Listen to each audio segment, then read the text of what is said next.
Is this salt water or fresh water here? Salt. Yeah. Normally it should be fresh because the ocean rules here. Yeah. It goes inside, and then we have salt beds here. Salt beds, so we cannot have salt beds if we don't have salt. Right. Yeah, this river here is salty because of the ocean that goes inside, and because of some ships cannot go and the river is when it's not low tide.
Lisbon is one of the oldest cities in the world.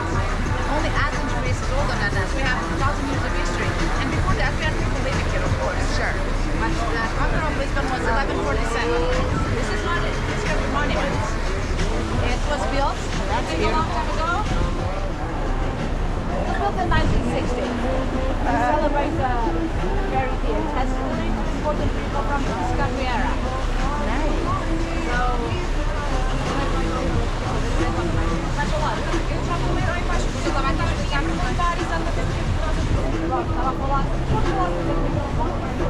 so, only one female. Mother Henry that I'm getting. She's Neil over there. That's on the back. Oh. She's mother of the one in the front.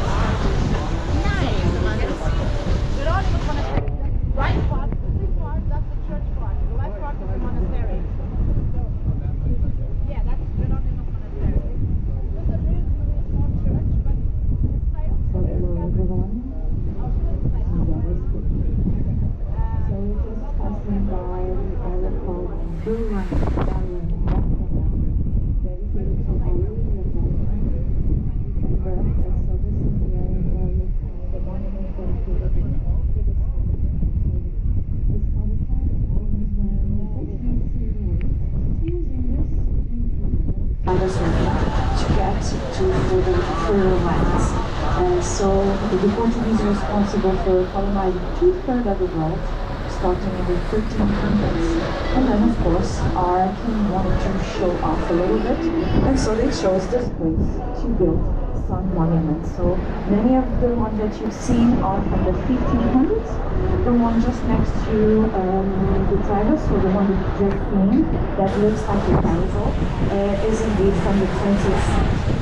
So behind that one, we've seen a monastery. It's the Saint Jerome Monastery, built in 1502 by the great king called Manuel. And during his time, we were able to reach India and also Brazil. So, of course, very important colonies for Portugal back in the days, because we brought from there, we brought the spices. Spices, yes. I'm not talking about gold, precious stones, ivory, but also further in the east, porcelain and tapestry. I'm talking about spices. Spices were quite important. This is why we say to pay in species cash. This was the cash of the time. So before everything else became important, this was the